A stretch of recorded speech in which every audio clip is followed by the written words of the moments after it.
버리고 그의 길을 가는 것 세상 그 무엇보다 어려운 내려놓음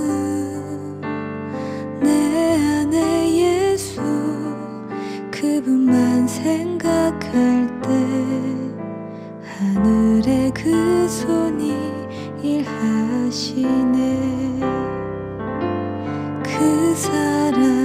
그 사랑 나를 살리신 그 사랑 하늘의 모든 영광 다 내려놓으신 내 삶도 그렇게 내려놓습니다. 주님 기뻐하시는 그 길 가렵니다.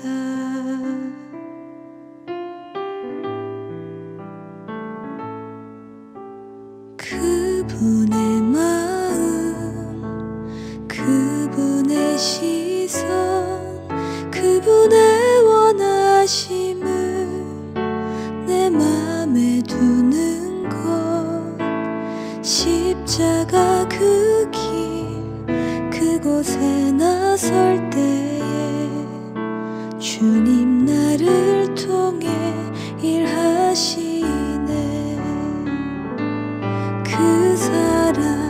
그 사랑 나를 살리신 그 사랑 하늘의 모든 영광 다 내려놓으신 내 삶도 그렇게 내려놓습니다.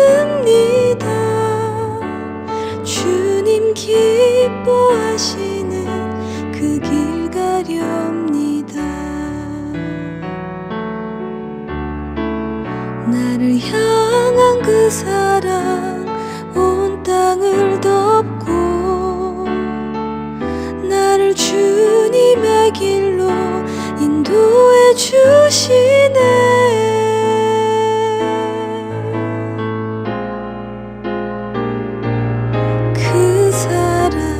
그 사랑 나를 살리신 그 사랑 하늘의 모든 영광 다 내려놓으신 내 삶도 그렇게 내려놓습니다.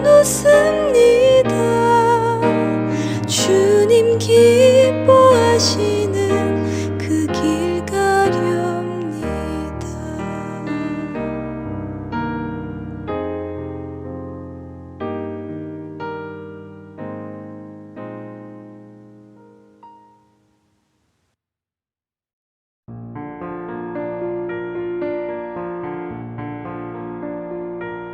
하늘에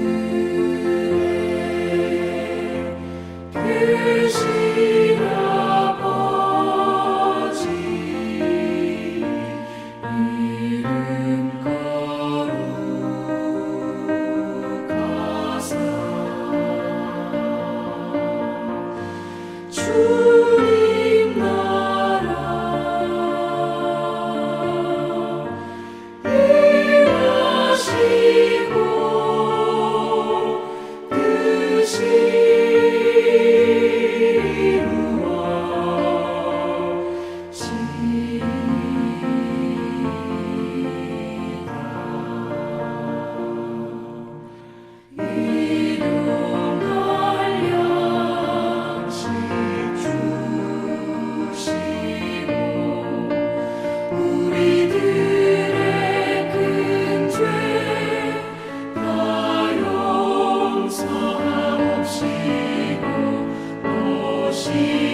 오직 사랑 안에서 참된 것을 하여 범사에 그에게까지 자랄지라. 그는 머리니 곧 그리스도라. 그에게서 온 몸이 각 마디를 통하여 도움을 받음으로 연결되고 결합되어 각 지체의 분량대로 역사하여 그 몸을 자라게 하며 사랑 안에서 스스로 세우느니라. 성도 여러분, 어제 우리는 예수님의 몸인 교회가 바로 세워지려면 예수님을 아는 것과 예수님을 믿는 것이 일치되어야 한다는 말씀을 들었습니다. 우리가 예수 믿는 것을 신앙이라고 하고 예수를 아는 것을 신학이라고 한다면 그 둘 중에 무엇이 먼저여야 되겠습니까? 바로 알아야 바로 믿을 수 있는 겁니다. 그래서 신앙보다 신학이 먼저여야 합니다. 그래서 예수님도 교회에 가르치는 자들을 세워 두시고 하늘로 올라가신 겁니다. 그런데 우리가 열심히 배우는 것을 게을리해서 바로 믿지 못한다면, 바른 신앙을 갖지 못한다면 예수님의 이런 뜻을 우리가 잘 받들지 못하는 결과가 됩니다. 우리 열심히 배워서 바로 믿고 또 반드시 가르치는 자리까지 올라가는 여러분이 되시기를 소망합니다. 15절, 오직 사랑 안에서 참된 것을 하여 범사에 그에게까지 자랄지라. 그는 머리니 곧 그리스도라.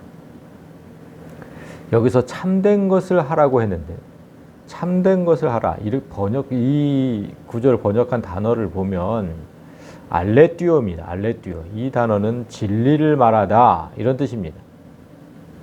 그러니까 사랑 안에서 진리를 말하며 범사에, 그러니까 모든 일에 예수의 수준까지 자라야 한다. 그에게까지 자랄지라. 자, 어제 우리가 얘기했듯이 예수의 수준까지 자라야 한다는 뜻입니다. 자, 어제 말씀을 그래서 기억해 보면 우리는 예수의 장성한 분량, 즉 예수의 수준까지 이를 수 있다고 했습니다. 그런데 그 수준에 이르러서 진리를 말할 때, 참된 것을 말할 때, 그러니까 진리를 말할 때는 항상 뭡니까? 사랑 안에서 말해야 한다는 것입니다. 왜 진리를 말하는데 꼭 사랑이 전제되어야 합니까? 생각해 보십시오. 우리가 진리를 외치는 이유는 사람의 영혼을 구하려는 것이죠. 그러니까 진리를 외치는 전제 조건은 언제나 사람을 사랑하는 마음이 있어야 합니다. 그렇게 사랑의 마음으로 진리를 외치면서 범사에, 그러니까 모든 일에 예수의 수준까지 자라가야 합니다. 여기서 모든 일, 범사, 모든 일을 크게 두 가지로 말하면 어떻게 말할 수 있습니까? 하나님을 생각하는 마음과 사람을 생각하는 마음 두 가지입니다. 이 두 마음, 예수께서 이 두 마음을 어떻게 가졌는지 그것을 잘 알아야 우리도 거기까지 자라갈 수 있다는 겁니다. 먼저 예수님이 하나님을 생각하는 마음이 어떤 것인지 한 구절을 보겠습니다. 나더러 주여 주여 하는 자마다 다 천국에 들어갈 것이 아니요 다만 하늘에 계신 내 아버지의 뜻대로 행하는 자라야 들어가리라. 자, 예수님은 자신을 추종하며 따르는 무리에게 항상 강조하신 게 있습니다. 나를 보지 말고 하늘에 계신 하나님을 보아라. 아무리 나를 주여 주여 하며 따른다고 해서 천국에 들어가는 게 아니다. 오직 하나님의 뜻대로 행하는 자라야 천국에 들어갈 것이다. 한 번도 하나님 앞에 자신을 세운 적이 없습니다.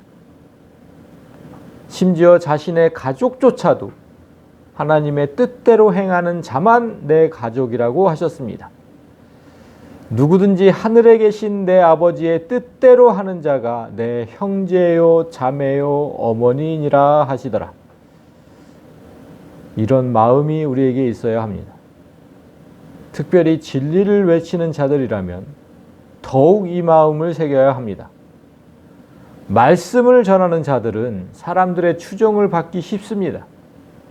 그래서 대형교회 목사들이 얼마나 많은 사람들의 추종을 받습니까? 그때 어떤 식으로든 자신이 영광을 받는다면 그가 하나님을 생각하는 마음은 단 1%도 없는 겁니다. 또한 하나님보다 자신의 가족을 먼저 챙긴다면 그 또한 하나님을 생각하는 마음이 부실한 겁니다. 예수님께서 어떻게 하나님을 생각하셨는지 잘 보시고 그에게까지 자라가야 합니다. 자, 이제 두 번째로 예수님께서 사람을 생각하는 마음을 보겠습니다. 원래 예수님은 사람을 위해 죽으려고 오신 분이니까 그 마음을 일일이 거론할 필요조차 없겠지만 대표적인 사례 하나만 본다면 히브리서 2장에 있습니다. 천사들보다 잠시 못하게 하심을 입은 자, 곧 죽음의 고난받으심으로 말미암아 영광과 존귀로 관을 쓰신 예수를 보니 이를 행하심은 하나님의 은혜로 말미암아 모든 사람을 위하여 죽음을 맛보려 하심이라. 하나님 보좌에 앉아 계시던 예수님은 아주 잠깐 천사들보다 낮아지셨고 그래서 고난받고 죽음으로 영광과 존귀의 관을 쓰셨다는 겁니다.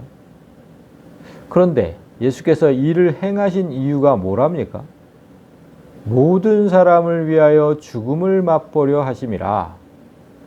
사람을 위해 죽음을 맛보려 했기 때문에 이런 행동을 하셨다는 겁니다. 자, 하나님은 영원히 사시는 분이죠. 그래서 하나님은 죽음이 어떤 것인지 알 수 없어서 죽음을 경험하기 위해 이 땅에 오셨답니다. 죽음을 맛보기 위해, 죽음을 경험하기 위해 이 땅에 오셨대요. 그렇다면 하나님은 그저 나도 한번 죽어볼까? 이런 마음으로 오셨겠습니까? 그게 아니죠. 하나님께서 죽음을 경험하신 이유를 성경이 명백하게 증명합니다. 뭐라면? 사람을 위하여. 사람을 위하여. 오직 그 이유 때문에. 그러니까 잘 들어보십시오. 태초의 사람은 하나님처럼 영원히 사는 존재였습니다.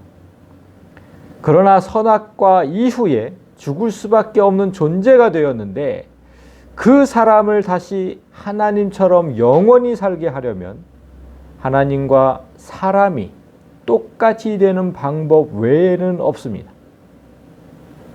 하나님과 사람이 한 몸이 되면 그러면 어떻게 됩니까? 하나님이 죽으면 사람도 죽고 하나님이 살면 사람도 살게 됩니다. 하나님은 지금 이 원리를 이용하신 겁니다. 그래서 하나님은 예수라는 사람의 옷을 입고 사람과 하나가 된 채로 이 땅에 내려오셨습니다. 사람의 옷을 입고, 예수라는 사람의 옷을 입고 사람이 되어서 이 땅에 내려오셨고 사람의 죄를 없애기 위해 사람으로 죽고 사람을 살리기 위해 다시 사람으로 부활하셨습니다. 그래서 이제 우리도 예수님처럼 똑같이 죽으면 다시 살아나게 됩니다. 한 몸이 되었기 때문입니다. 이게 한 몸이 되어서 가능한 겁니다. 하나님과 우리가 한 몸이 되었기 때문에 이 모든 게 가능한 거예요. 그래서 예수님께서 십자가 위에서 돌아가시기 직전에 다 이루었다고 하신 이유도 여기 있습니다. 이 일을 위해서 오신 하나님께서 다 이루었다고 하신 겁니다. 예수님께서 사람을 생각하는 이런 마음을 잘 깨달아서 우리도 그 수준까지 자라가야 합니다. 다른 사람을 나와 한 몸이라고 한번 생각해 보십시오. 아주 다른 사람이라면 좀 어렵겠지만 먼저 가까운 가족에게 한번 적용해 보십시오. 만약 가족 중에 자주 성내고 짜증내는 사람이 있다면 그와 한 몸이 되어서 먼저 그를 위해 죽으십시오. 그러면 그도 죽게 됩니다. 그리고 만약에 하던 일에 실패해서 시리에 빠지고 자존감이 약해진 가족이 있다면 그를 위해서 먼저 말씀 안에서 다시 살아나십시오. 그러면 그도 예수 안에서 다시 살아나게 될 겁니다. 바로 이런 원리 때문에 바울은 후반절에서 그는 머리니 곧 그리스도라 이렇게 덧붙인 겁니다. 자, 머리가 위에 있고 몸은 밑에 있죠. 그래서 몸인 우리는 머리의 수준까지 올라갈 수 있다는 말이 참 합리적으로 들립니다. 밑에서 위로 자라가야 되는 거 아닙니까? 그래서 몸은 머리가 또 지시하는 그대로 움직이죠. 예수의 수준이 곧 우리의 수준이 된다는 뜻인데 그렇게 되려면 조건이 있습니다. 그 조건이 바로 다음 절에 나옵니다. 16절 그에게서 온 몸이 각 마디를 통하여 도움을 받음으로 연결되고 결합되어서 각 지체의 분량대로 역사하여 그 몸을 자라게 하며 사랑 안에서 스스로 세우느니라. 자, 여러분 먼저 적색으로 칠해진 글만 보십시오. 그러면 그에게서 온몸이 도움을 받음으로 스스로 세워진다 이렇게 되죠.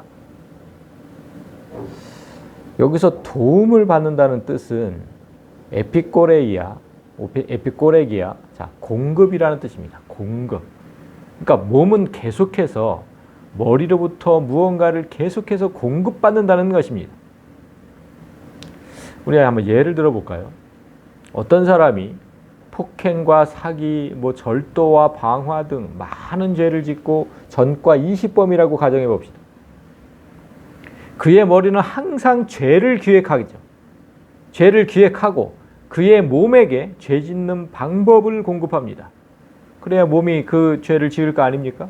그래서 이제 그 누구도 그만큼 사람을 완벽하게 속일 수 없고 또 강하고 날렵할 수 없다면 그 몸은 이제 죄에 최적화된 몸이 된 겁니다.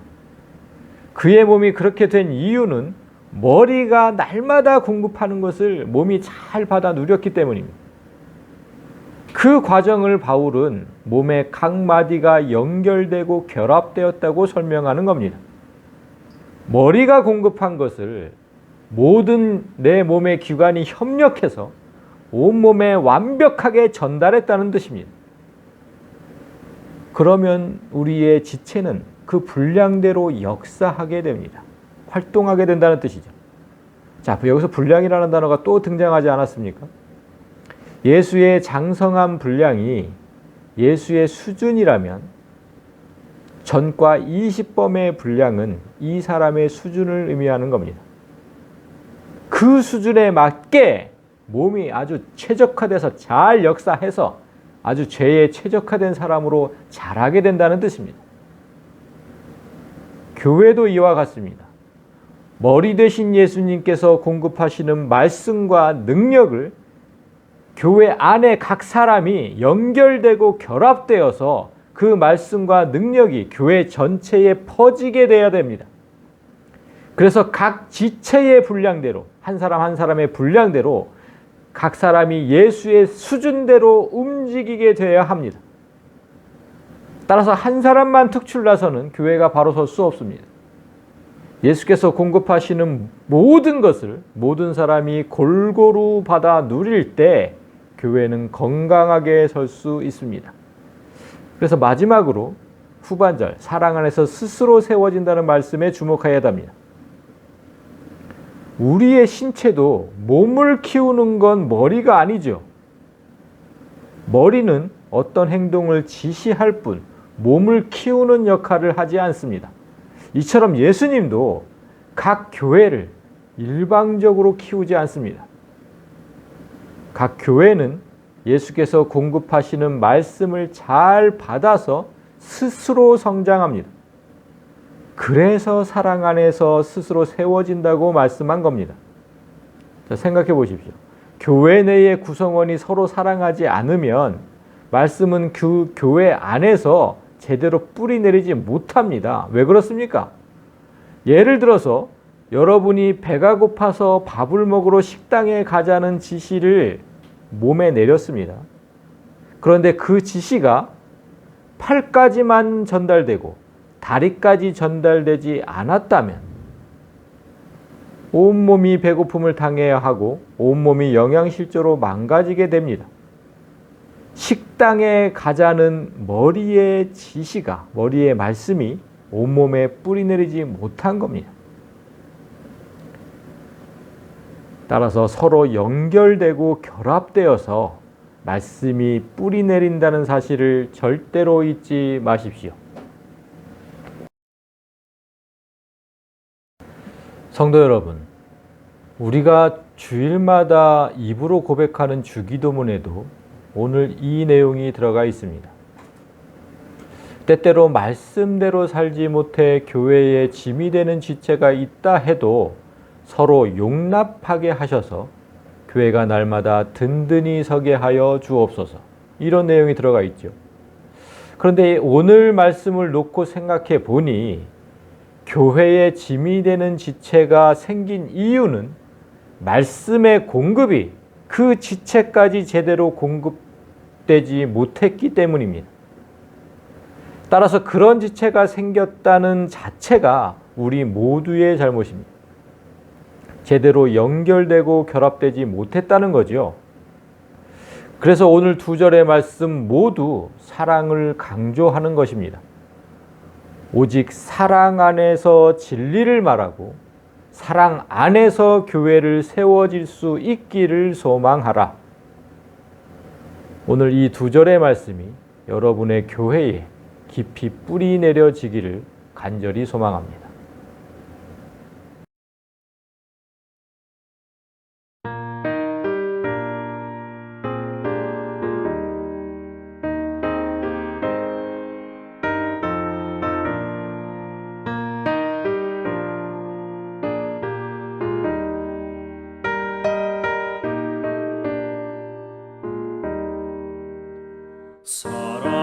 사랑하는 주님 앞에 형제자매 한자리에 그 신은혜 생각하며 즐거운 찬송 부르네.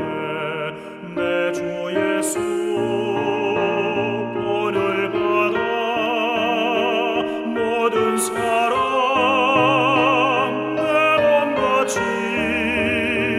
환란 근심